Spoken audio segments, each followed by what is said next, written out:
You see, that's my secret, boys. I'm never prepared. Yeah, it's actually unfortunately true. Yeah, I was gonna say I mean, Matt thinks you're joking, but I'm over here like, well, that's not a secret. I mean, no, I can believe it. You know, with any kind of podcast setup, you always just have to look for the person who does the editing, you know, of the show to really get where the passion is coming from. I've done enough podcasts to know, like, okay, I know who's making the trains run on time here. You love to see it. You really Spenser, do. you're the maverick. You know, you're the shine. Yeah. You know, like Britt. I love your. I'm more of the goose. Yeah, I'd like to be Iceman, but you're the maverick. I'm the goose. I'm gonna die mid-season, just so you know. Damn it! It's gonna be it's not my choice. That's just how the movie works. Hey, Britt, I just want you to know, I'm not gonna continue this in your honor. Yeah, I know. There's no reason to. I mean, I feel like you're continuing it now in my honor. Pretty good. Do you guys even listen to the Pikes, or do we just like start guessing? At what point during these 325 albums do you guys just go, that one was wild, very proggy? Oh damn! You spoiled the podcast. Well, at this point, if it weren't just like both of us taking like extensive notes and almost like challenging each other on how much we listen to the album, there would be no listening to any music involved here. Yeah, like and we could get away with it. Like, yeah. I would say on an average episode, we probably spend maybe a third of it talking about the albums. That's about right. No, I mean, you know, you got to have other stuff in there because I don't know if anyone wants to just listen to like 25 minutes of just talking about Buckethead albums. Well, as a listener, I say don't change a thing. I mean, Britt, you just keep being nasty. You know, you talk about like balls and pre-cum and everything, and Spenser, you just keep like that magical voice rolling, you know, and I'm just like, this is it. I'm gonna skip this episode because I'm not crazy about your guest, but from here on out, you've got a dedicated listener. I'm happy to be here. Oh, it's the best. We're happy to have you. It's the best. So, I don't know. Should we start? Should we get into it? Should we do our intro? Sure. Hey. Alrighty. Oh, I wasn't ready. It's okay. Oh, actually, yeah. I was too ready. We should kind of give Matt the breakdown so he can say his name. Oh, okay. Yeah, and then also say the end part with us too. Okay. Perfect. So, all right. So, Matt, the intro goes, and I'm just gonna say this out and give you the rhythm. Oh. Hey, I'm Spenser, and I'm Britton. Since 2011, Buckethead has released 283 albums in his Pikes series, and we're going to listen to them 3 at a time. This is Getting Head, a Bucketcast. So, where you come in is going to be the, hey, I'm Spenser, hey, I'm Britt, and then you introduce yourself however you want. Okay. You know, Spenser will say the thing, and then if you want at the end, you can say, Getting Head, a Bucketcast with us. All right, and then do I say Getting Head, a Bucketcast, or do I just come in at Bucketcast? Usually just a Bucketcast is when I come in, but right. You can come in whenever you want. You can obstruct or just like yell like a maniac. Okay. That'd be cool too. Okay, great. Yeah. Cool. Hey, I'm Spenser. And I'm Britton. And I'm I forgot. I fucked it up. God damn it, Spenser. I know, you just explained it. Okay. We have a guest in our house. That's true. You don't shit on hospitality. Okay. I can't read the script, so let me put on my glasses here. Okay, right. Here we go. Oh, yeah, blame it on your glasses there, Velma. All right. Okay, let's do this. Hey, I'm Spenser. And I'm Britton. And I'm special guest Matt Collins. Since 2011, Buckethead has released 283 albums in his Pikes series, and we're going to listen to them. 3 at a time. This is Getting Head, a Bucketcast.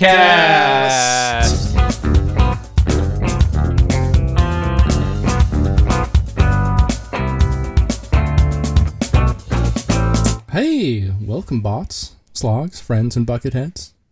This is episode 7 of Getting Head, a Bucketcast. I like that. It's fancy. It's slick. We have a guest in our midst. A A comedian. Who? Married partner. There we go. Aspiring father. You know what? It's happening now. Broadcaster. Yeah.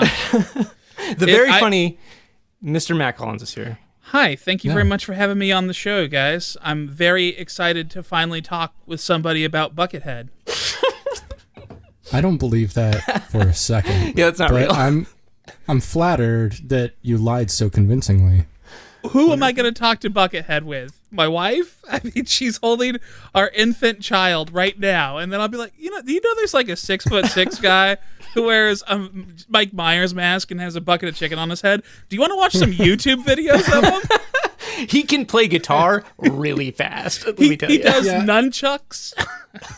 I mean, just do what I did before this podcast and just talk to yourself in the mirror about him. That's the only way. It's the only way. Spend a lot of time thinking about him and imagining him, and obviously that's something that he does better than I do, and that's why he has these 380 something albums. He certainly does. He certainly does. Yeah. I like to think about Buckethead Land a lot. So all of these Pikes albums, these albums we're listening to, right? Mm-hmm. They're technically, like, the moniker on the cover of each of these albums is Buckethead Land, implying that there's, some kind of dominion over which Buckethead reigns, presumably. Right. I like to imagine a lot of things happened in Buckethead Land. There's storied history there. But we're here to infer it, Yeah, I've always kind of thought of these Pikes as kind of the concessions in Buckethead Land, or the the soundtracks to Buckethead's different rides. And each one of these Pikes is a different ride in Buckethead Land. I've done slightly more research than I should have about, like, Buckethead in my life. And I heard this story once from Josh Freese, I think it was, like the drummer of A Perfect Circle and, just a studio guy. And he had a story about Buckethead, who he would record his own versions of Disneyland ride soundtracks. So, like the Matterhorn, Buckethead would record his own version and then listen to it on the Matterhorn, so he didn't have to listen to Disney's version. That's incredible. Yeah. Wow. So this is how I think of it, is like, concessions or the soundtracks to different rides, and what wild rides they are. Wow. I really like that theory. Yeah, Matt, I think that you figured this out, like, way better than we have. Do you nailed it. Do you want to, like, take over this podcast? Absolutely not. Like, no, I don't either. I listen to these 3 Pikes, and I do not need to do anymore. Yes. Now you know how I've felt every week for the past 3 months of my life. # Bucket Life. Bucket Life. No. Yeah. No. Yeah. Well. Okay. So I feel like we should start with Matt. What's going on? What's your life? How's it good? How's it bad? In the, like, very specific, my life and my day to day, it's fantastic. No. Just okay. Yeah. I mean, I'm like, I'll give you, like, the small, like, my life right now every day is great. That's awesome. I have a loving wife. I have a brand new baby. I somehow still have a job that shouldn't even be a job in the first place. Like, I continue to, like, go to a radio station and just be corny for a couple hours a day and then come home. Like, my quality of life in this pandemic is really great, and I know how lucky I am. Amazing. And # blessed over here. Oh, However, # bucket blessed. Bucket blessed. However, in the grand scheme of things, I'm awful. It has been nothing but terrible, and my, like, opinion of society has really gone into the toilet. Oh, yeah. And I was already kind of like a disillusioned sad boy from, way back. Oh, I've seen your old bands. Yeah, right? Oh, yeah. We played many shows together. And those were so much fun. And they were. And I thought I had problems back then. Like, I thought I had a reason to whine. And, like, oh, man, you have no idea what's coming at you. And it was just like, I don't know how things are there and where you guys are. I don't know. Do you guys talk about Seattle on this podcast? Is that? I don't know. Sure. Every now and again. Yeah, I mean, like. Do you have huge fans that are going to stalk you? I hope so. That would make my life more interesting. Right? Then I'd have like someone to watch me masturbate. Like, maybe willingly this time. That's what I'm trying to do, dude. Yeah, like I'm trying to like convince my wife every day. Like, hey, is today the day you want to like watch this? Like, I gotta put one in anyway, you know. I mean, I can just go sneak off to the bathroom at 1 a.m. like usual, or we can just get this done now. Man's gonna punch the clock. Like, gotta do it. I don't know how things are there in Seattle, but in Alaska, it's just gotten so much worse as the pandemic has continued. We, continue to have the whatever that right wing kind of thought process of you don't get to tell me to wear a mask or get blackout drunk at a bar, right? we have a word for that. It's called selfishness. Oh, yeah. We like to call it. We call it independence up here in Alaska. Real America, real America shit. Yeah, that you hate to hear that. I've heard a lot of that from friends that are still living up there, and that and like the local government and everything is just like messed up as hell. Yeah, that was wild. Our mayor got caught up in a sexting scandal. Ethan Berkowitz. Yeah, that was cool. I mean, that was just crazy. It was something to talk about, right? It was cool. It was cool. There was Tiger King, and then there was this Ethan Berkowitz showing his butt to a news reporter, a couple years ago, and she thought that he was in to some pedophile stuff, some Pizzagate stuff was happening. Oh no! And the source was a cookie magnate here in Alaska, someone who independently sells cookies, gave her the hot tip that her ex-sexting boyfriend was doing things with 17-year-olds. She goes on television, on Facebook, and just shows I've got the story. I'm going to get an Oscar. She leaves a voicemail on his phone, calling him all sorts of, unfortunate things. And then, we just had something to talk about for a weekend instead of wearing a mask, wash your hands, please don't go to a bar. And since then, nothing much has happened. Dang, Buckethead could write a record about that. That's for sure. Yeah, right.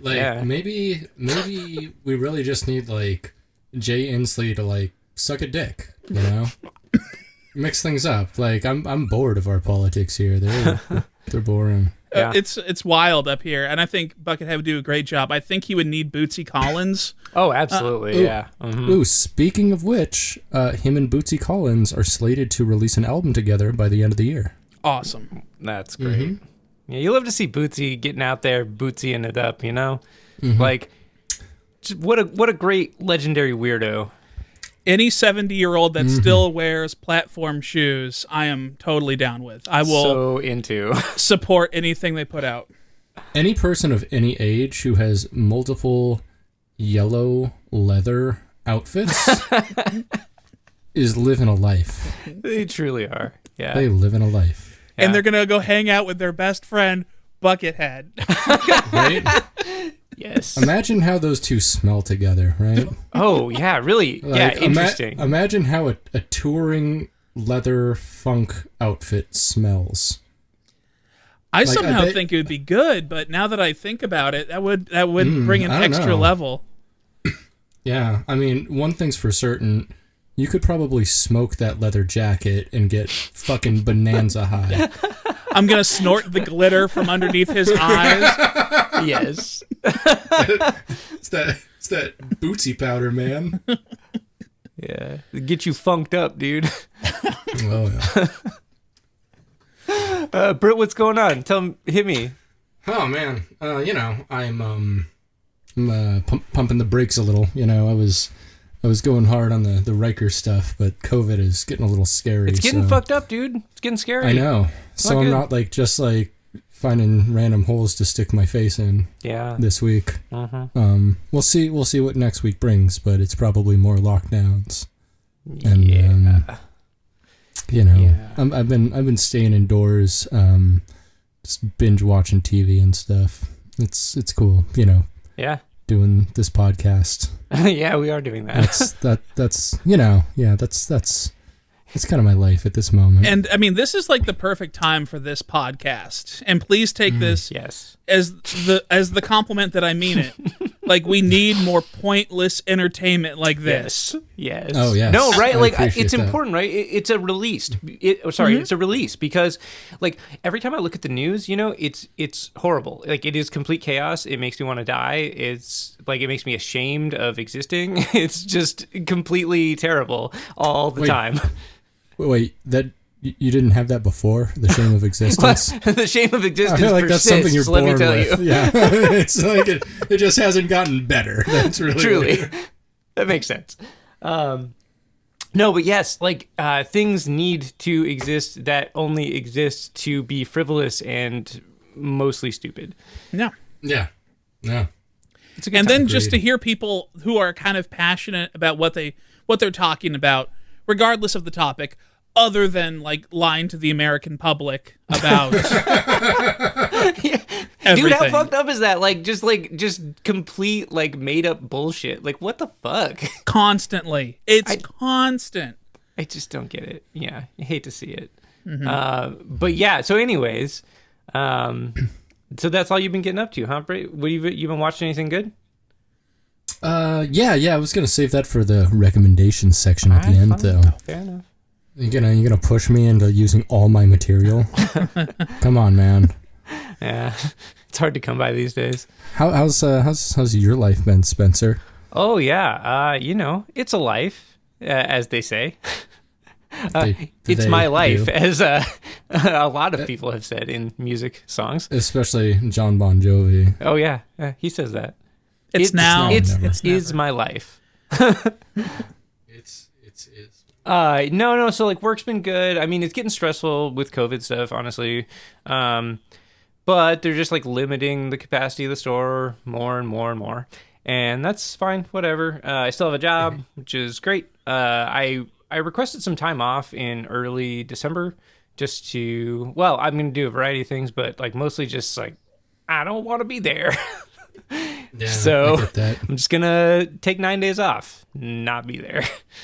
That's a good idea. What do you like to do on vacations or staycations? What's your game plan? So, well, I'm not going anywhere, obviously. But it's gonna be a bait fest. Am I right? Oh, don't you know it? I mean, and by that I mean you're just gonna watch Jason Bateman's entire filmography. Start with Teen Wolf 2, player. Oh, hell yeah. Oh, and Kathy Bates, both of them. Oh. It's bait fest for real. Yeah. Absolutely. No, so like my plan, honestly, is to build a bunch of guitar pedals and film them with my GoPro in like time-lapse mode and then have these videos of me building guitar pedals. Like, I want to do that really bad. And I have a green screen. I'm going to set it up and I'm going to like do a screen recording of me like Googling dumb shit like Arby's bathroom and like put that behind me while I'm like playing guitar in front of the green screen. Like, I'm gonna do rad shit, I'm gonna do bad shit, I'm gonna do all the shit. It's gonna be dope. Awesome.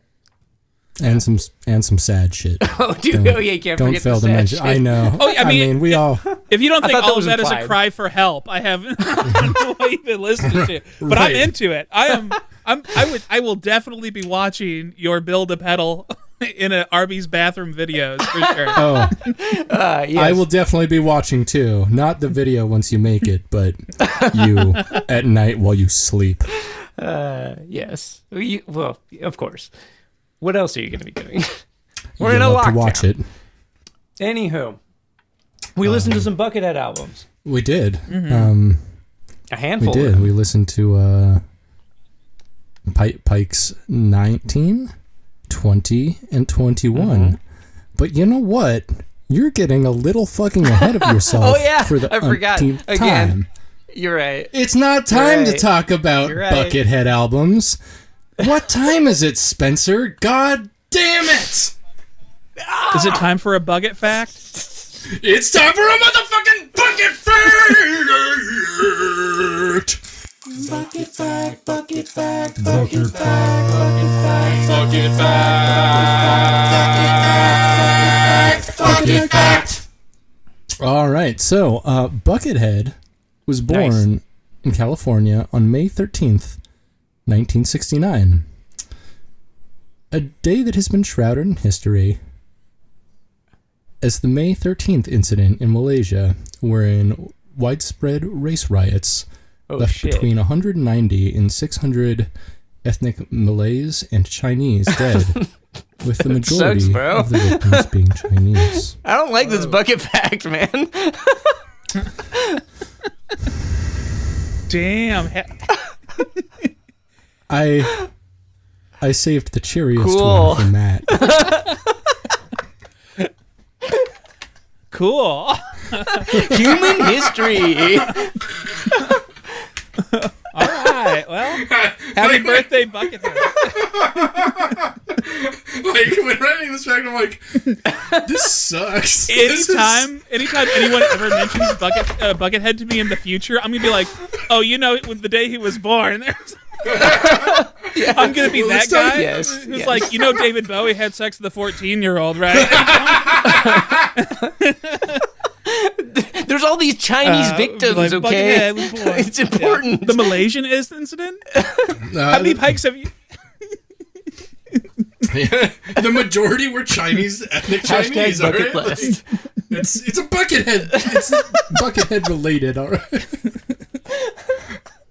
Wow. Yeah. Wow. Buckethead, yo, yo, yo. Buckethead, yo, yo, yo. Buckethead, yo, yo, yo. Buckethead, yo, yo, yo.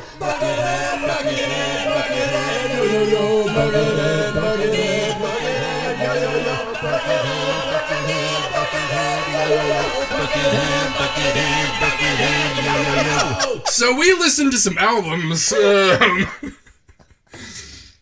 Yeah. We listened to Pikes number 19, 20, and 21. And I don't know about you, but I listened to 21 remixed as well. What? Uh-oh. I don't know. Uh-oh. I didn't know. I guess we might just have to do an addendum podcast to this, you and me, then. Oh, did we talk about this? I forgot. We did. I feel like we did talk about this. I'm sorry. It's cool. I mean, even I heard about it. I didn't do it, but I heard about it. Fuck. I'm gonna be so surprised if like any of our guests actually listen to all three of these albums. Like, I mean, if you did, I'm very impressed because like as someone who does this on like a weekly basis, these ones at some point I was like, like I got. In the middle of one of them, I just got fucking drunk and like gave up and had to finish today. Yeah. I was at work on my lunch break and I was like listening to this and I was like, yeah, okay. Is this over yet? Yeah. Fuck. Yeah, so let's dive right in then. All right, okay. Wow. Pike 19 is Teeter Slaughter from August 5th, 2013. Hell yeah. Teeter Slaughter. Yeah. It was all right. Okay. There are some parts here that I liked, for sure. Yeah. Like there's some diversity here that I think is interesting. Right. There's a song with a clean guitar where he does double kicks really fast underneath it, and I think that is pretty dope. That's true. And also there's several tracks on here that are like completely bass centered, which I found kind of interesting, you know? Yeah. Not something he does super often. What do you think, Matt? I found it to be a very difficult listen. And you know, like, and I'm of course trying to go into this with an open mind. However, what happened to me, a fresh heart. However, I thought that I like knew a little bit about Buckethead, but it turns out I'm just some dilettante who like, oh yeah, Buckethead, no, I got him. But I was like, I went into this going, oh yeah, I know what's up with Buckethead, and I hit play on Teeter Slaughter, and it was the most anxiety like having experience I've had listening to music in quite a while.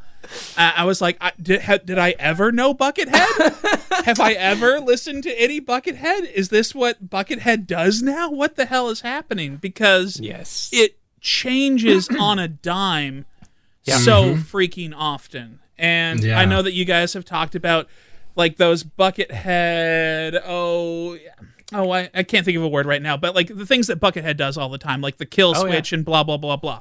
And And so I'm listening like, okay, the kill switch, I know this. And then 30 seconds later, it's a completely different song.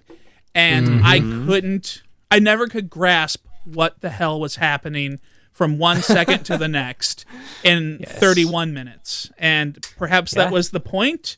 But for someone who hadn't heard Buckethead in a few years, I hadn't really kept up with them, I was completely in the woods. I did, however, really like that flamingo part in the beginning of Teeter Slaughter Part 2, I think it was. And then I believe I wrote that down, Yeah, it was... Yeah, it's a harmonized tapping part, and then it gets really weird. Yeah, and it has like a cool like acoustic with nylon break. string and distorted parts. Yeah. So after Teeter Slaughter, I just decided to let Buckethead take me on this ride. I was absolutely not going to have any expectations because I didn't know what the second one would hold. We'll get to that, of course. But wait a second. Wait a second. Yeah, Matt, were you not high when you listened to these? No, I was at work, and I. Oh, dude! I don't have much time to be high anymore, unfortunately. Yeah. Dude! I got this baby, and I'm like, I'm sorry. Oh no, I didn't even think about that when inviting you. Like, I mean, in order to like at least kind of maybe get Buckethead, like the least unenjoyable experiences I've had listening to Buckethead are when I'm fucking blitzed high. That is true. However, I will say, like, I listen to most of these at work, and I listen to most of them sober. I know you're not wrong. Though. It's better at this point with the amount of like edibles you ingest. You always have a latent high, I believe. Ooh, quite possibly. Quite possibly.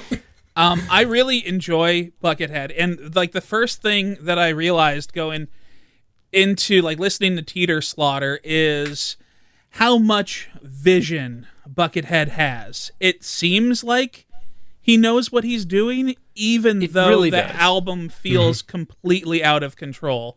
And there were a couple of times where I thought to myself, is he even editing this at all? Or does he just program the drums? It took me way too long to figure out that it was just a drum machine, by the way.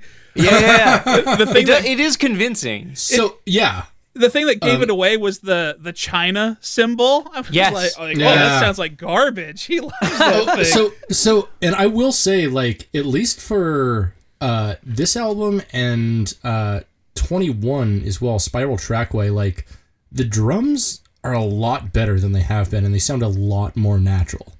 And I think a big part of that is he's using a lot better, like, hi-hat samples that sound just more human in general. But he's getting better at drum programming as this goes on, I think. And he's obviously virtuoso. Obviously. Like, I mean, he knows what he's doing. Yeah. He's doing all those really fast wheedlies. Like, he's like really like blah, blah, blah, blah, blah, like really shredding. Like, there's a lot of shred on this record, which, you know, I'm on record before being not huge about the chromatic shredding. It's fun, but it does get tiring. You know. That being said, like, that part I mentioned earlier is actually in part 3, or where he does like clean guitar with like really fast double kicks underneath it. I think that is fun. There's also like weird bass samples and like bass sounds like later on in the record. And just like interesting, just kind of fun bass in general. Like the song you're talking about, song 3. It leads directly from the last song, and like the first thing it sounds like is a Primus song. It's like, I don't know how to put it, but it's like musically intentionally stupid. Like,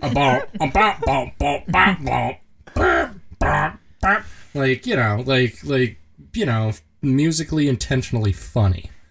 Primus is maybe the most intentionally stupid band I can think of. Yeah, no. Outside of maybe Anal Cunt. I don't know if they're intentionally stupid. They're just unintentionally addicted to heroin. And that's maybe intentionally, honestly. Well, I mean, not anymore. Yikes. Unless he can get like a 6 foot and 3 inch long needle I know. That was the worst joke I've ever heard. but it helped me remember that the dude is dead. While you guys were talking, Yeah. I was like, okay, all right, AC. Seth Is that Putnam's dude dead? definitely dead. You want to hear my most unfortunate story? I hate this, but this actually involves Britt. So Britt and I believe, I want to say in like 2010, like this was a long time ago. I think it was 2010. Anal Cunt played here at this venue called El Corazon, and Britt and I were gonna go. We were gonna go, and we were hanging out that day too, and we were like, man, we should go see Anal Cunt. That would be kind of funny. And then we were like, nah, let's just get high and get pizza instead. And so we got high and we got pizza instead, and we didn't see Anal Cunt. And Seth Putnam died like a month later. It was his, I think, second to last show ever. Yeah, and like we could have gone to that. He performed the entire thing in a wheelchair, Whoa. which is amazing. I think getting high and eating pizza is the more anal cunt thing to do. Yeah, it's what Seth Putnam would have wanted. I wrote a song. It's called "Seth Putnam's a Faggot. I'm gonna get high and eat pizza." Yeah, that's it. Thank you. I guess you wrote that song. Yeah. Yeah, I remember Anal Cunt from being like on LimeWire or whatever, and me and the other idiots and the demonic squirrels were like, we gotta find the edgiest thing we can find. Yeah, of course. Like, you had to be edgy back then. I mean, like, back then you got rotten.com, you know, all that sort of stuff. The Something Awful forums. Oh, Something Awful, yes, absolutely. Something Awful still rules. Where is the places for that? Like, what is the new band or group that like fills that anal cunt hole where like you don't really want to fill the anal cunt hole. Let me tell you. I fill the anal cunt hole. Need to close this door. I don't want my wife hearing this. Holy Lord. Do you remember? Okay, can I ask you a question, Matt? Do you remember a band in Alaska called Mutilated Hole? Yes. They were like almost. Oh, sorry. Oh, I was just thinking. I think I asked Britt about them, recently as well. I think they were from Palmer, right? That sounds right. Yeah. Yeah. They were pretty much the same band as Vicious Regress, I believe. I don't know that except one. I think. Yes. Yeah. They were like pretty much the same band. No, we played with Vicious Regress, or maybe it was Mutilated Hole. They were like the same band. We played with Mutilated Hole because I remember their singer being a creep. Like, because like I don't like him. I remember like Chris like looked at his bass or something like that, and he's like, "What the fuck are you doing?" You know, it was weird. Yeah, literally, he got pissed at me. Like that was the thing. Like he was like drunk on something. Like he was real drunk, and like I don't know what I did, but I was meth doesn't get you drunk, just so you know. That's Palmer for you. Yeah. Yeah. I just like that is an incredible band name. Like I think about it a lot. It's so gross in a great way. And they were gross enough to back it up too. Totally. No, they were a gross fucking band. Yeah, they weren't fronting. Like they would just pile like Palmer inside of their 2 vans, drive to Anchorage to do some real rough house, like throwing bows in the mosh pit to whatever the dude was grunting out at the time at 2 a.m. Yeah. So they walked the walk. You really painted a picture of like 2005 Alaska in my mind. I know. Yeah. Wow. It's a just curse. like a Ford F-150 driving from Palmer with a different color like fender and door. Yeah, the door is like that that like tan, from even an older F-150. Yeah. Because the dude who owns the truck, his brother had stolen it for scrap parts for his meth habit. Classic Palmer. So I was thinking while listening to Teeter Slaughter, what should I be doing while listening to this album? Because obviously what I was doing at the time was not it. It was baiting. I get it. Yeah, maybe, honestly. You change the rhythm, you just change your style on a dime, but I was thinking that if this was supposed to be For a Ride, a soundtrack, what kind of neck-breaking experience, it must have been like maybe the Gravitron meets Splash Mountain or something like that. Okay. But Okay, I could see that. yeah, maybe, I don't know. I don't think I really stuck the landing on that metaphor, but I'm here for it. yeah. No, I just thinking. totally get it. And actually, my soundtrack suggestion, what this would be a good soundtrack to, might work with that Splash Mountain and Breakneck thing, because I wrote that this would be a great soundtrack to a sequel to 1993's Surf Ninjas. And Wow. I don't know why I wrote that, That's but I heavy. was pretty drunk when I wrote this. Yeah, And I was even drunker in the beginning of the next album. We'll talk about that. for sure. But, I wrote, this reminds me of antidepressant commercials. I'm not sure why I wrote that. I was working at the time. Yeah, Surf Ninjas. Yeah. Makes sense. Okay. Surf Ninjas is antidepressant. We also listened to another Buckethead album, Pike number 20, Thaw. Thaw. My first note is 2 words. They're the same word. I simply wrote heavy, heavy in all caps. That's fair. It was very heavy. He made a sludge album. Like, I wasn't expecting that. He already did. Are you kidding me? No, but this is like The the most Boiling sludge. This is Pond- like a very real sludge album. This is the most sludge he's The gotten. Boiling Pond was also very sludge. This one was a little more like DAW metal. Like, it was, especially the second half of the album got a lot faster. Like, the Boiling Pond straight up Yeah. was much more sludge. Like, the Boiling I don't know. Pond, I think that every like, single track, I'm like, he stole a fucking Corrosion of Conformity riff, but you can't steal Corrosion of Conformity riffs because they're 2 notes, and you can't steal 2 notes. I love Corrosion of Conformity. They're so good. They are at like playing Matt, 2 notes and hit bending me. them enough. Clean my wounds. There you go. Hell yeah. So by the time I finished Teeter Slaughter, I was like, okay, I'm just gonna let this all wash over me. And Yeah, of course, as you do. when you get to a certain age, you hit 32, and then you're like, oh my god, I like you too all of a sudden. And then you I'm no longer mad at Apple for putting that record on my phone. that first track was pretty good. Mad at that. You know, I'm always going to be mad at that, Spencer. That song Yeah. about It's- Joey Ramone was pretty good. I don't know. I didn't get any further than that. I'm like, Spencer, you know, I blame it directly on you. I wasn't even Directly never on mind. you. Yeah, sure, that's fine. I'll take it. Directly. And then you. I'm Stephen S. Jobs Jr. You could blame it on me. Yes, Timothy Jobs Apple. Timothy Jobs Apple. Timothy Jobs Apple. You done fucked up and gave me way too much Bono. I don't know Yes. what to do with all this Bono. Yes. And then If your Bono lasts for more than 4 hours, contact a medical professional.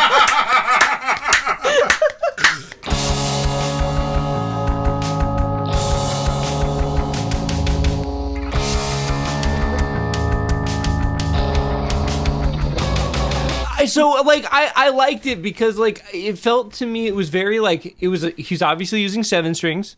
It's obviously very it's so heavy. It's so It's 7 so string. It's down-tuned. so one of my notes here says reminds me of stoner dudes with beards and not Buckethead, which is a feat for quote unquote Mr. Head. I That's wrote fair. that apparently. So and I couldn't agree more. I'm on board with you 100% because eventually I met a girl, I got married, I had a baby, and so with guys who look like me, you eventually really get into High on Fire, for better or worse. As you do. Oh, High on right? Fire. Oh, yeah. They High on rule. Fire is good. I was going to say, the first half of the album sounds like super Caius Yeah, sure. in a lot of ways. Sure. Like, it's very, very kind of like bluesy, metal, and sludgy. Yeah. The second half was, a lot definitely more like different, High yeah. on Fire, a lot more like double bass, just a little heavier, a little more involved. Yeah. And then the last song was just like super pretty and then turned into metal, and then kind of like the last few riffs kind of reminded me of a Trivium song, which was weird because I haven't thought about Trivium in like a decade. Yeah, dude. And then just to confirm that, I had to go back and listen to 3 Trivium songs. Oh my god, that's so funny you bring up Trivium, bro. Okay, so somebody got mad at me on Facebook the other day because I said that Trivium is just a power metal band now. And then like he was like, what do you mean, bro? And I was like, well, they're just a power metal band. I'm not even like saying anything bad. Like, what? I don't even care. Like, what is the argument here? I mean, they are. I mean, they focus a lot on like dual vocals now. It's interesting. I mean, it's not something I care about at all. Yeah. But you know, it's weird that band's still around. I literally haven't thought about them in like 15 years. And they're on the radio. That's how I know them. They're still on the radio. Okay. Yeah, I mean, they're not. That must doing be why great, they're so but popular. Oh, yeah, so I guess so. I was going to ask if you were still working for the same station, but that just confirms it.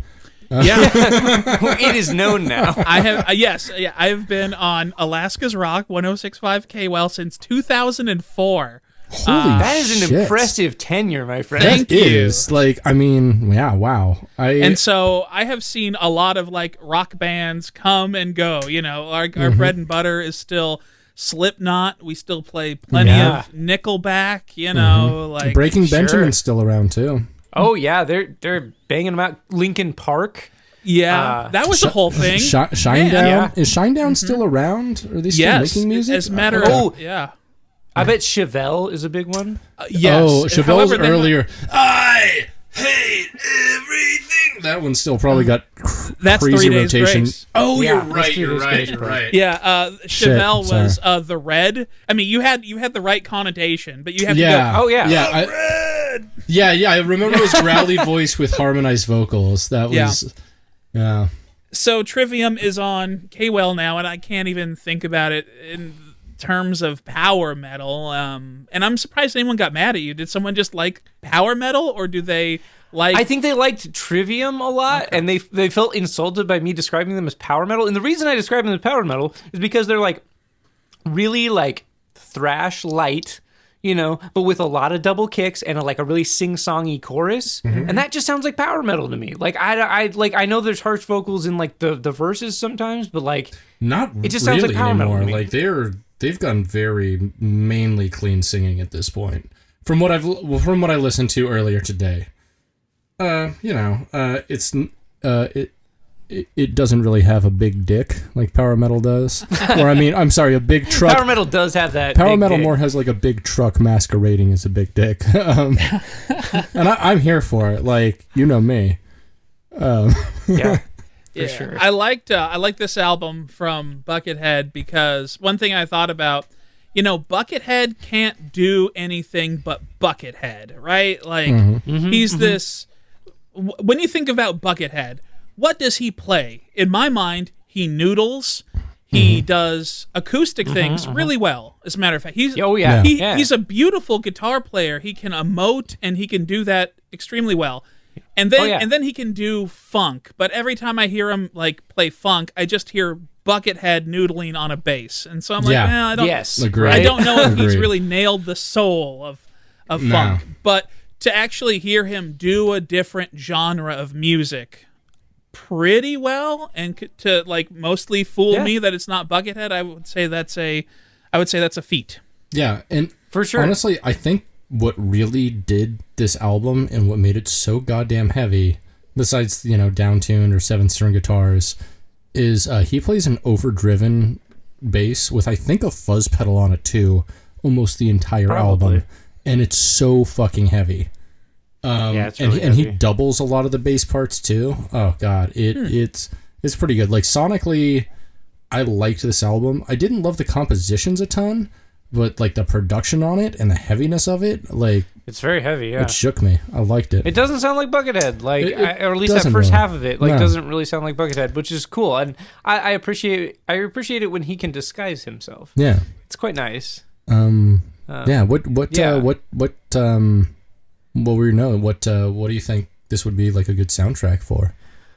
This sounds like the soundtrack to like a TNT, like a made for TNT movie. Okay. Where there's like dudes like walking away from explosions and like punching other dudes while they're all like sweaty. I get that. You know? Yeah, very, very Cable badass. Cable badass. Yeah. That's all I can think about now. That's No, and so actually, like my soundtrack lined up perfectly with that. I wrote. I mean, your big note was heavy. Mine was just fucking unrelentingly heavy. I said it would be a great soundtrack for a stupid cable show that's like a mashup of Sons of Anarchy and The Walking Dead, where there's like rival bike gangs that run like zombie bike gangs, like like a zombie bike gang versus a regular bike gang, or like bike gangs that like run like zombie protection rackets and like protect people from zombies and shit, and like. That's so stupid. I love how stupid that is. I know it's stupid, honestly. but people would watch that show, and that's why I hate America. Yes. Yeah. I'm gonna grab a beer and pee real quick if you don't mind, just a sec. Yeah, go for it. This is where we make transition music. Well, Britt, I like that transition music. Which one of you does that? It's all Brit. Okay. I don't. Oh no, we got things to do. No, we both do it. Okay. I don't know if you've listened to our episode, Spencer, but like, I just use entirely music that we've made together or made separately. Oh, that's awesome. I mean, I love that. Like, I use a bunch of like dry beats that you've given me, and then just like Wizard versus Wizard, or like Prism songs, cool. shit like that. Oh, fantastic! I love that. I haven't listened to them all. Don't worry about it. I heard that. I'm not going yet.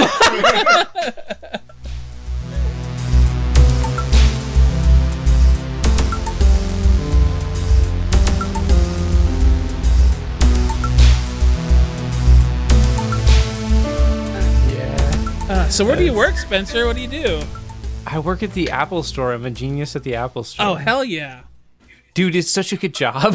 Like, straight up, it's awesome. Awesome. Like, it's super good. Like, the benefits are amazing. Like, the pay is super good. Like, it's super chill. Like, I get, like, it's easy as fuck to take time off. Like, my responsibilities are basically, like, whatever I want. I have, like, very little oversight. It's amazing. That's like, cool. I really cannot complain about it. That's awesome. And I live 8 minutes from my job walking. Dude. So I walk to work every day. It's fucking great. That's awesome. That's awesome. You're living the dream, you know? You're like, Totally. You're in a cool city. You know, I was in, you're in a cool city. You live close to work. Yes. I mean, it doesn't get much better, honestly. It really doesn't. Like, honestly, like, dude, it's an amazing place to live. Like, Seattle's been really cool. Like, there are things I miss about Alaska, but like Seattle, like, Nah, you're not missing anything, dude. Yeah. Seattle's Dude. cool. it's cool as fuck. Like, at 2 a.m., I can order a 32-inch vegan pizza to me. Like, and some dingus is gonna drive it to me. I can just type some shit into my phone. It shows up. Like, what the fuck? Like, that's amazing. I think I just heard you referring to a member of the working class as a dingus. And I'm about to get syndicalist.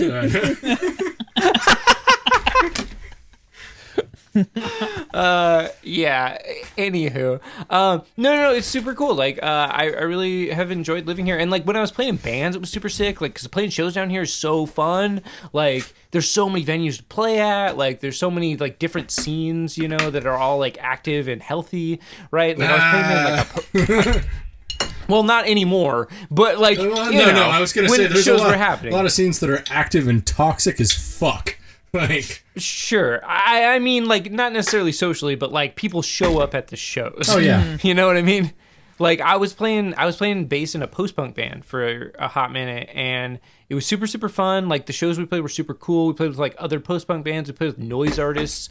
Like, we played with indie bands and like experimental bands, like all this sort of shit. It was really wild. Like, I'd never been in a non-metal band, honestly, before. So when I was doing this, it was... you were.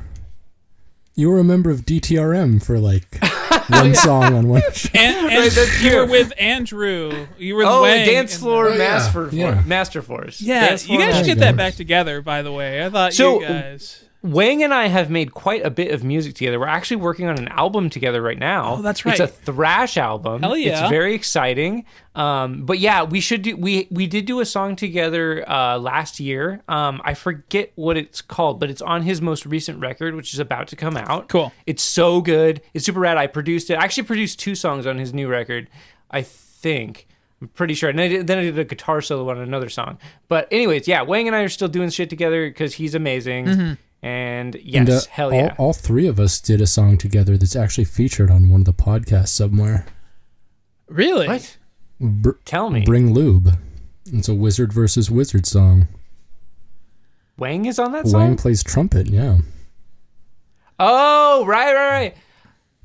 Oh my god, that song is so awkward. It's so weird. It's kind of a cool song. It's fucking weird, it's bro. So weird. I love you it. sent that to me. You're like, yeah, I finally finished this song, and I listened to it, and I was like, okay. Yeah. You did such a competent job, but this is so uncomfortable to listen to. It is literally about just having anal sex. That's the whole point of the song. I literally, I mean, it's very graphic. I cut a clip into the beginning from like an anal sex, instructional video from some British woman telling you how to have anal sex. And I give there's a breakdown in the song where I explain the difference between silicone and water-based lube and what you use them for. I need to hear this. Please send it to me. It's a cool song, Spencer. You shut your mouth. I didn't say it wasn't. I just said it was uncomfortable. Yeah, it's lovely. You got to use that lubricant, dude. Exactly. You can't use the water base. Don't use the water base. Yeah. No. Use your lubricant. Didn't Guns N' Roses write a couple albums about that? One and two. Use your one and two. Use your lubricant. Big anal sex fans, Guns N' Roses. That's the name of the episode. Big anal sex fans. Yep. Guns N' Roses. Izzy Stratton always liked to go down to Browntown. This makes me wonder, when Buckethead was playing for them, did he automatically sign up to be really into anal sex, or was he into it beforehand? Before, for sure. Really? I don't know. I think Buckethead's beyond that. I think he's. I think he is beyond sex. I think he's beyond, I think he's beyond putting his penis in anything that breathes at this point. Whoa. That paints an image, bro. Maybe he straps a dildo to his headstock and just kind of noodles around with that. I don't know. It's a Dildohead. His rated X brother.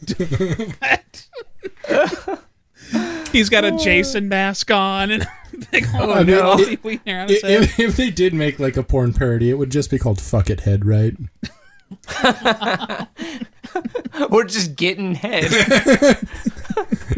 All right, well, we might be onto something. When this podcast blows up, please make Buckethead shirts. That's actually pretty good. It'll just be like our logo, but Buckethead has a monster dong. Like we know he does. Oh yeah. But the head of his penis is just another KFC bucket. Wow, that's incredible. Oh my god. But it's turned on the other end. You're so smart. That's so good. Wow. Oh my goodness. And his schlong also has a yellow jacket on it. Is also doing the robot and playing with nunchucks. It would be cool if his dick was playing a tiny guitar as well. With an even tinier dick next to the guitar, and it just keeps on going down forever. Incredible. What poor artist can we subject this on? Fiverr, just yeah, that's what I'm thinking. Hell yeah. Then make a YouTube video about it. I asked 15 Fiverr artists to make me. Fiverr is the weirdest Buckethead's Infinite Cock. Actually, yeah, that's the title. Is that a sequel to Nick and Nora's Infinite Playlist?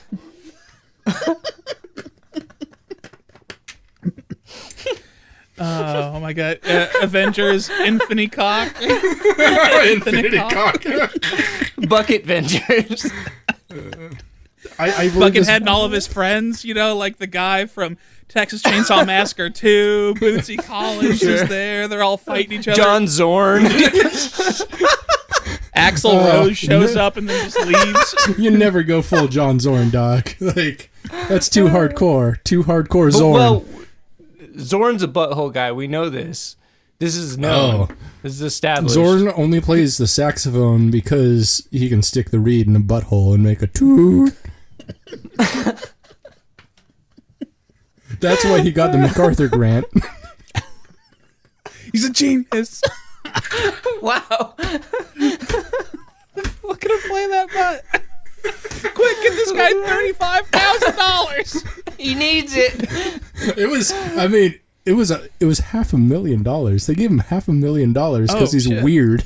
Like, cool. You love to see I that. do. Like, John, So good. John Zorn more than anyone deserves the MacArthur grant because it's for like, so controversial or weird geniuses can keep doing what they do. And I will say that much about the dude. He is a weird genius. I love saxophone. Uh-huh. I don't pretend to understand John Zorn half the time. Yeah, oh yeah. John Zorn is the music you put on when you are running from the what is it? Oh man, I lost it. Never mind. John Zorn is the music you put on when Buckethead starts to sound like pop music. There you go. Wasn't Sun Ra a saxophonist as well? Like, is there? Did he play saxophone? Isn't he? He's I like think a he's band a leader. multi-instrumentalist. Yeah, he mostly I think did keyboards for his band. Oh, all right. I don't know. I just watched that. I think he does play saxophone as well, though, and trumpet. I want to say he's like more of just like a band leader though, and acid doer.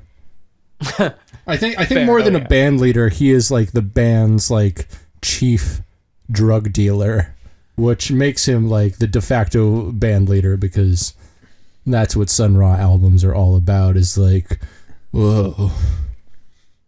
He's got that blow. He's got the yayo. Oh, he's got all the drugs in. Oh, yeah. I imagine he has like a tackle box or a toolbox like you use for like bait and tackle or opens up his clarinet, case like El Mariachi or something. And it's just all There you go. dime bags and everything. It's There you just go. every horn he has is just filled with bags of drugs. It's like, let me That's play why the it saxophone. sounds like that. Oh, that sounded like a John Zorn. I went, oh, I left the ketamine in the horn again. We listened to another Buckethead album. We did. Boy, did We we. can't get. Oh boy, did we! Wow. Spiral Trackway. Pike number 21. Released on September so 3rd, 2013. Before we talk about Spiral Trackway, we need to acknowledge the fact that, Britt, you and I have now listened to at least 10 hours of Buckethead this year. At least. So I'm just marking that milestone now. Yeah, you're right. Yeah, because every album is on average about half an hour long. Yeah, we've definitely listened to 10 hours of Buckethead. Yeah. That's nuts. You guys should take breaks or something, or do an episode that's Buckethead related. I don't want you guys getting we've been burnt talking out. about that. So we've been doing that. I think that maybe we should do an album of the year podcast where we just talk about albums that came out. Oh, this that'd be year good. for a little That'd be bit. good. Yeah. Like maybe each of us could submit 5 albums to the other person. like that, we yeah. listen to them, then we talk about them. That could be fun. It'd be album of the year spectacular. Yeah. It's a Dracula It'd be fun. spectacular. And then we can get guests in for just a minute to just talk about their favorite album from the year. Oh, I like that. And then we'd be like, cool, I didn't listen to that. And then doesn't go away. My favorite album is still Lynn, Steal My Sunshine. Goodbye, everybody. Goodbye, cruel world. Bang. I'm going back to 1996. Bang. Perfect. You love to see it. So one of the first notes that I wrote about Pike number 21, Spiral Trackway, was, LOL, this sounds like KMFDM. I mean, Fuck, mother. at Kill parts? motherfucking Depeche Mode? No, there was only a part in one of the early songs. Yeah, I was going to say that. It does not. Parts, it does not keep parts of that it trajectory. Kind of do, but overall, this album is kind of. I mean, it's cool, but it's also a fucking mess. It is If so you thought diverse. Teeter Slaughter was diverse and wild, let me talk to you about Pike 21. Yeah. Spiral Trackway. I thought I was just maybe I'm just like dumb and old or something, but I was No. like, is this dubstep? Oh, there's some dubstep in there. yeah. For sure. There's a lot of everything in this album. Hashtag bucket step.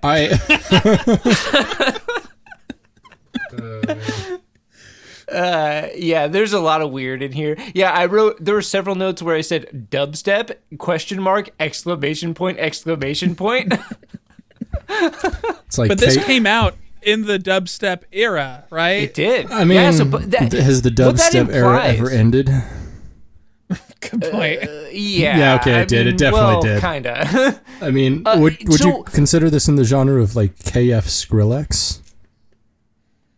Oh, I don't know. No, that was. I think Skrillex is No. slightly better, isn't it? You know, like Yeah, it's certainly better.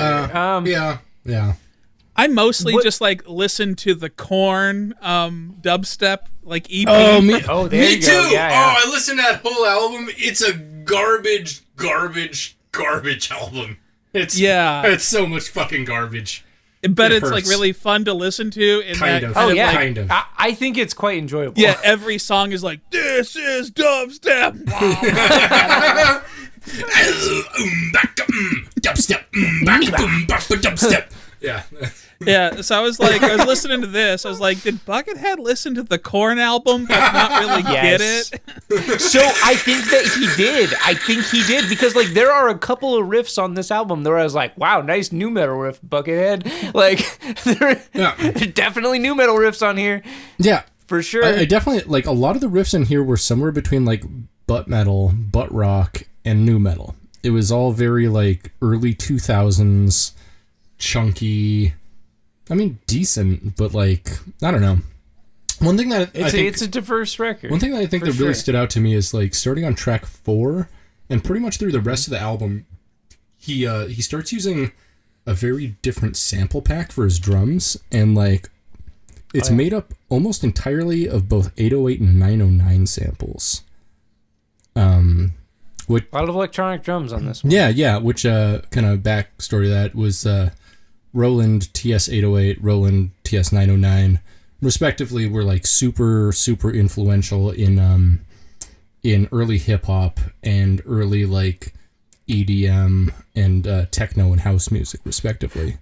And he's got a lot of that on here. In fact, he's one of the songs he actually has. What was it? Symphony of the Seed. He has some of his drums doubled with 909 parts, which I think is super interesting. And that one has my favorite new metal riffs, actually. Symphony of the Seed. Favorite new metal riffs on this Buckethead album.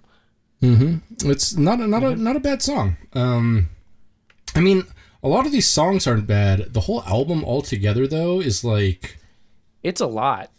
It's a lot to take. There's so much. I mean, it's only... The song's 8... this album's 8 songs, but it felt like... I mean, you could have broken it up into like 40 different songs easily. Yeah, but I liked that he stuck with the motif though, that it was here's Buckethead trying electronic music, and I'm sure he's done it before, but I don't think he's done it in this kind of like aggressive way where it's I've discovered dubstep, and there was that part in the like the middle of the album where those boom. You know, whatever that dubstep sound is, the thing that sounds like a light bar or something. He used that for like melody for a little bit, and I was like, oh, finally some melody on a Buckethead album. And I like that he stuck with the motif. At least I could understand what he was going for, rather than, you know, Teeter Slaughter, where everything is just, he just shook up. He's such a good guitar player that he takes all of these riffs, he shakes them up and just pulls them out, at random, seemingly. Hell yeah, totally. And like there was a lot of parts on this record where I was like, I'm not sure if that's an actual synthesizer or just an effect on a guitar or bass. There are a lot of parts like that. There are like noticeable like real synthesizers and noticeable real like guitars and bass, but there are also other parts where I'm like, I don't know what this is. Ooh, wait, are y'all ready? This album is like if John Zorn tried to make Skrillex music. And John Zorn's like, I can make it better. I can make it John Zorn. Zorn step. Hashtag Zorn step. Hashtag Zorn wave dog. Whoa. Yeah, I love that. Like Buckethead seems to have such a childlike way about him, where if you took 11-year-old and just made him really, really good at guitar, yes, exactly. It seems totally. I like nunchucks and I like doing the bass. That's what I want to do. You know, like I would love to see him tackle maybe like vaporwave, where that itself is nostalgia. You know, as a soundtrack, right? You know, like, I would like to have him reach back for an electronic music that is current, that is steeped in nostalgia. And I think that he would maybe do something interesting with that, because at least it would slow him down a little bit. I think that's where Buckethead really excels, much like John 5. Whenever John 5 plays country guitar, he's like fantastic at it. He is, yeah. Anytime Buckethead plays an acoustic guitar, I'm like, oh my gosh, this is actually interesting. So we have the same reaction. Like every time he like brings out anytime he does like an extended like acoustic sequence, we're like, oh my gosh, so good. Like, and we just like start getting all stoked about it. And like it's funny because he does just have a way about him when it comes to like emoting, and it's interesting that he chooses to not in a lot of circumstances. Like I feel like that's interesting, at least. No. At the same time, I feel like a lot of his fan base really does prefer the shreddy metal stuff. And that's fine. Whatever. You know. And he does have a fan base. I was listening to Teeter Slaughter, and I'm like, who the fuck listens to this? No, it wasn't Teeter. And then I looked at and I looked at the YouTube video I was listening, and it had 17,000 plays. I was like, all right, well, I'm obviously in the wrong. This Buckethead like, guy's doing pretty well. Yeah, and it's got music for Buckethead, music for someone. Mm-hmm. Yeah, that's about right. It's like, I mean, Buckethead has, I think, been incredibly lucky, but also, I mean, the dude is obviously incredibly talented. Oh, yeah. But he's also been incredibly lucky to be talented and weird and present and consistent enough, and I guess relentless enough, too, because he's never stopped making music. That, his fan base, I think, has really found him in a way. And, like, success has found him. I don't know if he's, like, sought it really heavily, other than that he just doesn't know how to not make music. And, he ended up playing for, like, one of the biggest rock bands in the world, even if, they're dumb. I mean, I think for better or worse, Buckethead can't be anybody else but Buckethead, right? And that's what draws people to him. Because he's, in my experience, he's never been anything other than what I see, what I hear. He's the guy in the yellow jacket, blah, blah, blah. And then he gets hired by Guns N' Roses because he's obviously an amazing guitar player, and it just doesn't gel because Buckethead's still going to be Buckethead. Mm-hmm. Right? Dude, some of those, I remember watching videos of Guns N' Roses, like, right when, like, Chinese Democracy finally came out. So this would have been, like, 2010-ish, right? I think that's when that came out. Somewhere around there. Yeah. I remember when that came out. I remember watching videos of like Axl Rose with like the new Guns N' Roses lineup. They were playing the new songs. Buckethead's there, and it's just like Buckethead's just being Buckethead. Like he's wearing the bucket, he's got the mask, he's just being Buckethead. And like I remember just being like, cool, that's great. Yep. I love this. I like to imagine like Buckethead backstage with Guns N' Roses and someone just yelling at him, dude, can't you just be normal? Can't you be fucking cool? What's up? Like I envision Buckethead having all these weird rules with his backstage rituals, maybe not great at socializing, right? Like I'm just putting a lot of that on him, obviously. Right.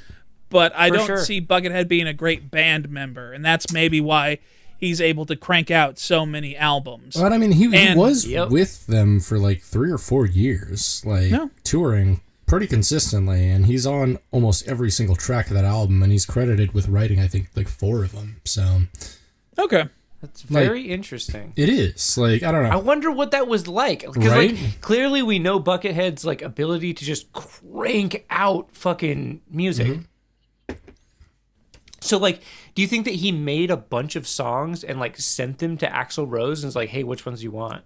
Like, or did he, like, come in and, like, work on songs that were already in progress? I mean, I'm so curious. How is it? I mean, I'm gonna pose a question to you that's gonna illuminate it. How was it being the member of the band who was just hired because you're the most talented guitarist they know? Yeah. How was that, Spenser? That's a situation I've been in quite a lot. And, okay, so in my experience, being like a hired gun lead guitar player, typically you go in and you work on songs that are already in progress. So that's always what I imagined he did, but I guess seeing more music from him, I guess I don't know. Like, because clearly he could just sit down and crank out a Guns N' Roses album in an afternoon. Clearly. Like, this is within Buckethead's wheelhouse. I mean, anyone who can play an instrument could. Yes, but you have to have very specific skills in order to, like, make it into reality, right? Okay. And clearly Buckethead can do this. Yeah. So I just wonder. I don't know. I mean, like, but in my experience, yeah, typically they're like, hey, here's the songs. Like, you're going to do solos over these parts. Let us know when you're done. Yeah, that's about right. And, like... And I can see that. Yeah, he has solos on, I think, like 11 out of the 12 tracks on the entire album, so...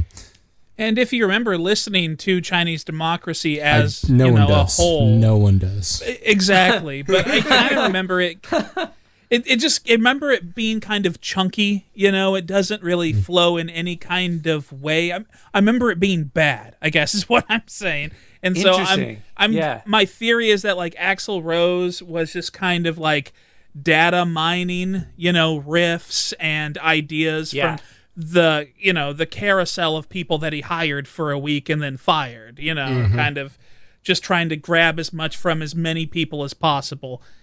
Mm-hmm. But maybe it all came from his head. I don't know. You guys should make a Chinese Democracy podcast. Should we? Like to. Yeah, actually, we probably should. I need an episode on that. Yeah, I need an excuse to re-listen to that album. Yeah, let's do that. Let's do a bonus episode. Yeah. So we talk about Chinese Democracy. So here's the thing. So something I think me and Spenser need to do that I just informed him about. So every Friday the 13th, no matter what month it is.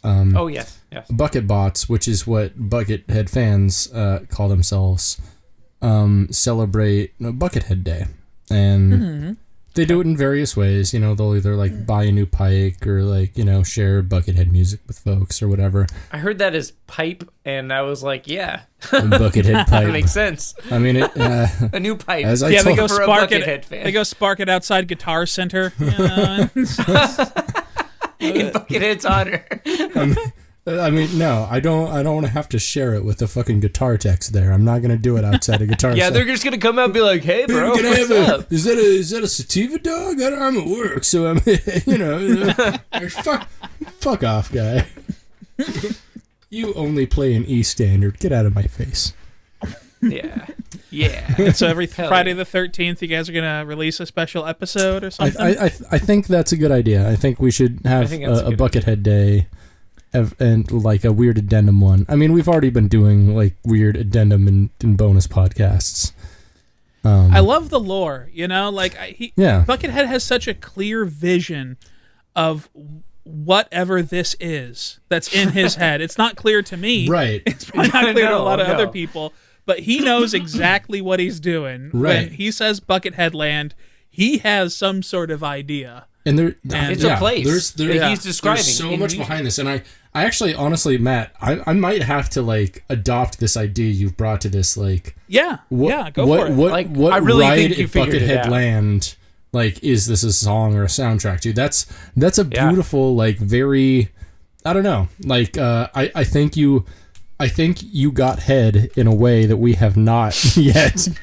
Well, that's why you guys have like guests on, right? I mean, it's too close to you guys. Oh yeah, you can't see the forest through the bucket trees. True. And like, hashtag bucket trees. I mean, Spenser's dumb, but I'm a fucking idiot, and so like, it's like between the two of us, we're not getting far here. I mean, like, You made it out of Alaska. So Well, let me tell you this: 2 bucket heads are better than 1. That's true. And like, really, the only way we're actually getting head on this podcast is if I start doing a lot of yoga again. So.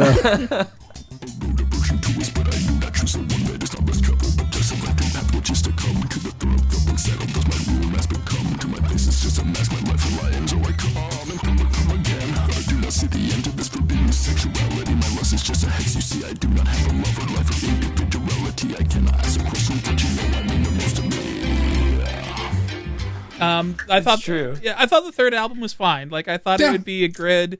It's like the soundtrack to like Four Loko if they got together with Xbox and they came out with their own console.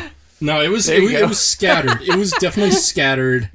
I don't know. It was so like I couldn't think of what it would be a good soundtrack to. Like it's just so much. It's like so many different things all at once and separately. Sorry, what were you saying there, Spencer? Oh, nothing important. I was just gonna say I agree with Matt, and I feel like the dubstep really like pigeonholes it into like a gamer, like fucking some kind of dumb like early 2010s like buy this Mountain Dew Four Loko cross promotional thing and get extra skins for Call of Duty in Xbox 360, like that kind of shit. Okay. Yeah, I can feel it's that. the soundtrack to get a star tattooed around your elbow. Hell yeah. I just wrote this would be a good soundtrack to injecting meth into your dick. I don't know exactly what I was thinking, but I'm gonna. That sounds like a time. That sounds like Palmer. Yeah. Yeah, it does. It's getting nicer, man. They got a Sonic out in Wasilla now. Wow. A drive-in? Shit. The only thing I ever got there before was drive-bys. Ooh. and arrested several times. Well, cool. Congrats on getting arrested in Wasilla. Hey, only the best of us, right? Have you guys seen Buckethead in concert by any chance? I would do that at the drop of a hat. Oh, me too. I would love to. He plays here a lot. I've had a lot of opportunities. I'd actually do it at a drop of a bucket. Wow. Yeah. Okay. All right, Britt. Okay. That was a joke. Yes. Anyways, okay. I think we need to talk about something here. What's that? Britt, recommend me something. Oh, well, that was an awkward segue. I thought you actually wanted to talk about something, but no. I'm actually going to defer. Hey, Matt, do you have anything to recommend us?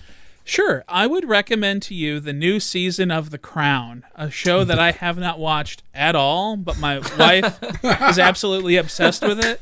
And so when she watches it, I'll like play Binding of Isaac or something like that. And then I'll come back out to the living room and I'll have like my AirPods in and I'll like pretend to be listening to a podcast or whatever. But I am completely engrossed in The Crown. However, and I've hardly watched it, but it's about like the Thatcher years in the UK, and it features a lot of. I'm sorry. There's supposed to be an actress in there that's absolutely phenomenal. Oh, it's Scully from the X-Files. She plays Margaret Thatcher. Oh, does she? Oh, wow. And you would never recognize it. Like, she is an amazing actress, as we already knew because she's been in a bunch of stuff, but she's great as Margaret Thatcher. And the music in the show, they use mostly like a lot of the two-tone ska that was like the specials and stuff like that. What? That's the soundtrack because so much of the ska at that time was anti-Margaret Thatcher, so they use that a lot. And I am someone who doesn't like ska. I was very like against it when I was, young and stupid. But now So you're the type that would buy those checkered Vans and then like color in the white checks, so it would be just all black. All black, you know it. Yeah. That's And the then I'd gothest shit put like I've ever heard, airwalks dude. on the. I'd write airwalks on the side. Yeah. There you go. Everyone The most thinks I'm a cool- anti-ska you could Right, be. Yeah. Skechers, yeah. But I've been like kind of ingesting a little bit more ska recently because the world is such Sure. a terrible place, and just I need to pick it up, I guess.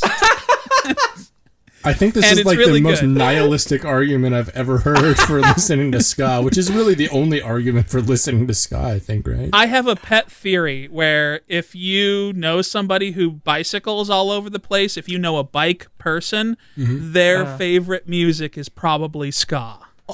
Because Actually, that's not so. I mean, at least in Seattle. okay. In okay. Alaska, I Seattle. could see that. Seattle people, everyone who bikes everywhere listens to Beach House or Mumford & Sons, and that's it. Oh. Those are the only two bands. I don't know. I met a lot of like scuzzy bike people that listen to just like whatever. It's just like dirty music. Okay. Music that's for dirty people. Oh, like Crass? No, like fucking Death Grips and shit like that. Sure. Are you Like, kidding me? Like some very clean people listen to Death Grips. I guess that's true. Yeah, but are they really They're living death grips?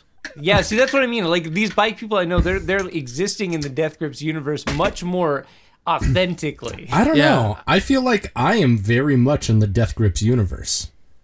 Yeah, I totally. get got all the time. And, I mean, I am the beast I worship. that's We all must be, honestly. I'm the bucket I worship. I'm the bucket I give head to. Cool. That actually sounds rad. I will have to check that out. Yeah, That's pretty cool. the crown. When it comes down to it, isn't the crown really just the bucket? Whoa. You think about I'm sorry, that. I didn't know if we're supposed to hate all these jokes. Or... No, we're supposed to hate the jokes. no, it's generally. I'm sorry. My instinct is just to be like, yeah, good job, Brett. No. We're not like a legitimate radio program like you're used to. Like, we don't actually say things that are funny here. We just say things that we hate each other for, and I edit half of them out. Dude, that's radio. That's No, that's podcasting. I edit them out. that's funny. You love to see The thing is, like, if you edited out all the parts you hated, it would have just been the and Mark show. So Damn. That is a joke for people who won't get it. I'm gonna edit that one out, but it's a good joke for people who do get it. I understood it, and I appreciate that. Yeah. I'd love to see we've that. all worked for Bob Lester in some way. Did you work for Bob ever? I mean, we were you played like at his an Blues intern or Club a something? bunch of times and shit. Okay. So, Yeah. I mean, Yeah, we okay. all have Okay. in some way. Yeah. Yeah, he's on the whole. It's just crazy how radio is the stronghold for Republicans and conservatives. And so I'll like walk down the hall and I'll just hear somebody be like, "Don't wear a mask," like Wait, to yeah, because you're a group of people. You're in the same building as what, 650 or 750?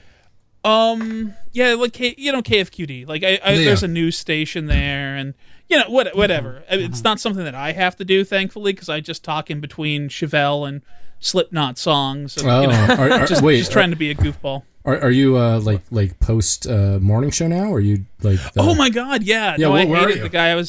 I'm in the afternoons again. I got to go back to the afternoons. Oh Because, wait! You're porno Brad now? Yes, yeah. I'm Porno Brad. I am Porno Brad, and I did the mornings for a little bit, and it wasn't who I was at all. Like porno Brad is the sweetest gig, dude. Like, yes, it's a great gig. I'm very lucky to have it. no, that's awesome. I mean, you deserve it. You're a fun personality, a good talker. I appreciate that. I'm happy to be here. I hadn't gotten to talk to anybody. I know, right? Like, forever. it's weird. No. Yeah. What do you do anymore? You hang out. You watch Netflix. Mm-hmm. You like You just, I don't know, you goof around on video games. I don't know. Like, I don't do shit. Like, I have, like, all, I don't know. Yeah, right. I do weird shit. Oh, yeah. That's what YouTube is for. Yeah, that's why you got to make those building a pedal videos. Yeah. Yeah. There you go. Speaking of watching, just hanging out and watching shit, I didn't recommend my thing that I was talking about earlier. What you got? In the past week, I've watched 24 hours worth of The Expanse. Oh, it's so good! Isn't it amazing? Good. It's so fucking good! I've watched all of it. It's amazing. It's so good. I actually read a couple of the books too. Fantastic. Oh, the fourth season is so fucking good. It's an incredibly well made show. Just like, it hits all my sci-fi buttons. And like I've heard, honestly, the new season of Star Trek Discovery has been universally like loved by fans and critics alike. And so I'm willing to get back into that, but like the end of the second season kind of burned me, so I'm like I need to try something else. And The Expanse is doing it for me. Doing it for me. It's so good. I'm glad you finally checked that out. Yeah. It's so fucking good. It's very good. Very good. I'll have to check that out. We watched it a little bit and I couldn't get past Thomas Jane's fedora. And I mean, I know. Milady. I was just being a dick, obviously. No, that's okay. I need to give it another shot, though. I get it too. I need to. Yeah, because I, as both of you know, I used to be the fedora in the band. Oh, for sure. I actually have a picture of you and I where you gave me your fedora to wear, and I'm wearing your fedora. Yikes! But we're like sitting next to each other. It's a. I'm sure you're ashamed thing. of that. You're like, what am I wearing on my head? What is that bullshit? That's not a bucket. It's a lid. And I'm not like that person who's trying to be anti fedora because I'm trying to be cool or anything. I just wasn't gelling with this whole private detective in the future thing. Yeah. I think I was just being wrong. That's all. No, Thomas Jane, honestly, until Thomas Jane in the first season is not the best part of that show. And be careful about spoilers here. Yeah, it really it kind of veers away from him being the absolute the center of the show. Okay. And all right. Well, we can leave it alone. I'll get to it. It definitely. We have nothing but time. It just keeps getting better, straight up. Okay. Honestly, it gets much better in the second season, then it just keeps getting better. And I highly recommend it. And Thomas Jane's character becomes a really cool character, hat included. Hat even he does actually become cool. The hat even almost makes him cooler, which I will never say about a fedora again in my life. What if you saw Joey DeMaio, the bassist from Mayoral, wearing a fedora? What would you say? What would you feel? What, on his dick?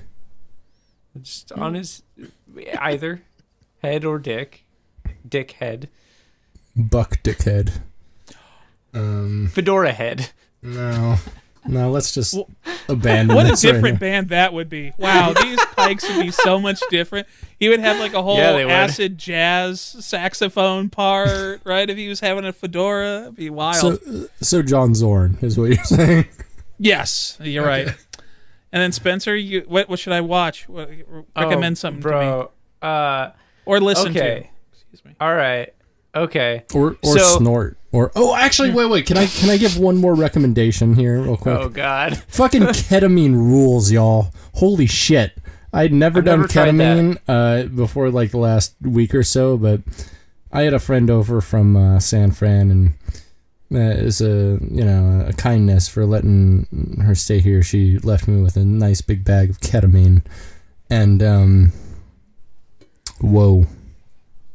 Yeah, sounds cool. Or what do you do? Well, what do you do on ketamine? Do you listen to Buckethead? I have not yet, but I mean, do you sit on the toilet and stare at the pages of Mad Magazine? What's the what do you do? It's funny you mentioned that because I've got at least 24 Mad magazines on the back of my toilet. He actually does. No, literally. This is real. So straight up. So the back of my toilet, is really emblematic of exactly who I am. It is nothing but back issues of Mad Magazine, Jacobin, and Anarcho-Syndicalist Review. It's just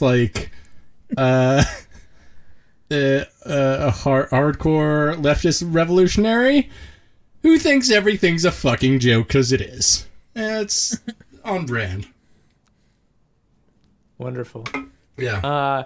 So the other day, I watched a film, which I think both of you have probably seen. Mm-hmm. But I haven't seen it in a very long time. The film I watched was Purple Rain. Oh, so good. Well, so good in ways. Goodness. In ways. Yes. The music parts are amazing.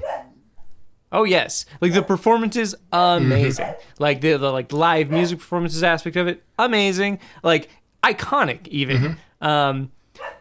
Prince's character in the film is a fucking dick. Oh, he is. But but I'm rooting for Morris Day the entire time. Oh yeah, and Morris Day is also a dick.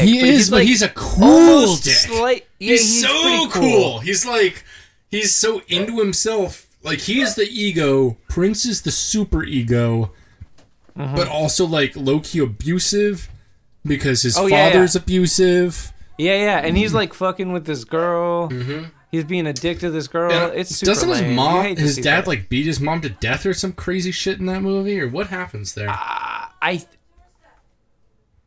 think that his dad dies somehow. There's like a break-in at his house. Oh, is that it? Dad. I don't remember. I was really high when I was watching it. I don't really remember. I just like the parts that I remember are the parts where Prince is on screen playing guitar, being sweaty.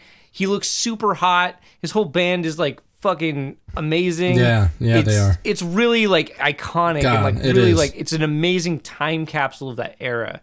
It's super amazing. I highly recommend watching it. Yeah. No, Prince is super hot. He is the type of twink I'm into. A little hairy for my taste, but like, you know, he's a tiny boy. He's 5'2", but with that big old junk, like, I'm here for him. What was that? What was that sound? I don't know. Matt, some stuff has been going on Matt's end. There's been like a dog. Whoa. And a wife. Whoa. Wow, you're echoing. Everything is echoing. Everything is echoing. Wow. Oh. Check it out. Matt's hanging out with his little Matt. Small Matt, yeah. I think. Okay. Cool. Well, it looks like you paused for now. That's cool. It's good. Looks like it's just you and I.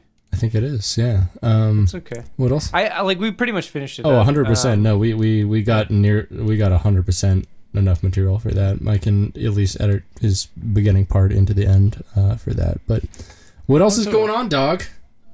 Oh, dude, not much. Should we do the end thing and then we can? Yeah. 1 sec. Let me pull it up real quick here. Yeah. The Google documentation. Google documentation. Yeah, that's pretty cool. Where are your papers? Your Google documents, give. Please leave that in. Are you an alphabet citizen or no? Are you an Apple foreigner? Google Docs. Anyway, if you'd like to know more about us, you can visit us on the web at gettinhead.biz, or we just put it up on Instagram at Bucketcast. You can visit Spenser at New Metal Karate Society on Instagram and New Metal KS on Twitter, and you can visit me at the Queer Goth at most places. Yes. Anyways. This has been Britain Ryan Straw. And I'm special guest Matt Collins. And this has been Spenser. You've been listening to Gettin' Head, a Bucketcast. Stay greasy, bucket bots and bucket heads. Namaste. All sex is enhanced by extra lubrication. But if you're indulging in a spot of anal play, lube becomes absolutely essential, as your anus isn't self-lubricating. Using a specific anal lube will ensure you have the most pleasurable experience possible. It should definitely be in your toy box if you're planning on using anal toys or having anal sex. Yo, all these homies acting like they on the fence. The argument has no pretense, my disbelief is in suspense. The low-rent philosophy, it has no effect on me, and I don't see how I can rebuke these claims. They insane like a clown posse, like Freddy, you can't stop me now from getting fucking hot like August in Atlanta. When I'm rapping turn yellow, just like a banana. I'm behind them trees like that General Sherman. Whip out my pee-wee sucker, just like Herman. I'm like, bring out the girls, bring out the boys, bring out the drugs, and bring out the toys. Cause with all the smoke we're potting, all the shrooms and dabs we're popping, yo, it's getting pussy popping and the body's never stopping. So come on, girls and dudes, don't be prudes, get this body popping and bring us some lube. Don't be rude, bring some lube.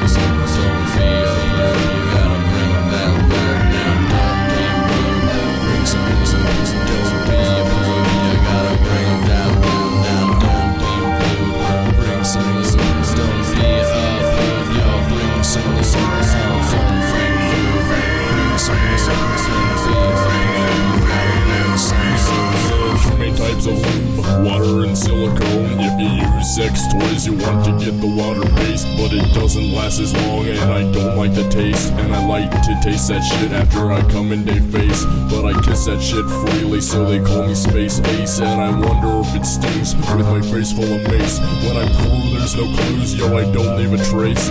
Like Arnold, if you see me coming, you've been erased. I ain't taking this shit to no new elevations. I'm escape from LA, our Star Trek generations. We'll never be the first, but still the people come to see us. And we rolling in the green just like we driving a Prius. Yeah, even George Soros don't see C-notes like D-notes. We prevalent in jazz like accidental sharp B-notes. Which is still a C to me, but homie, that's how it's wrote.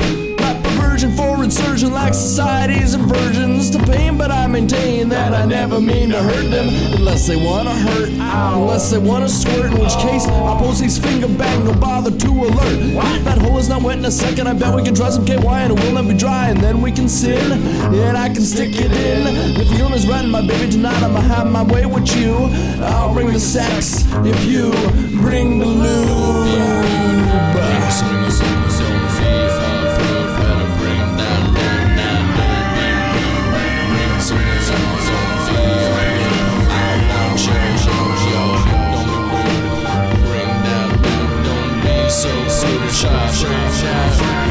So,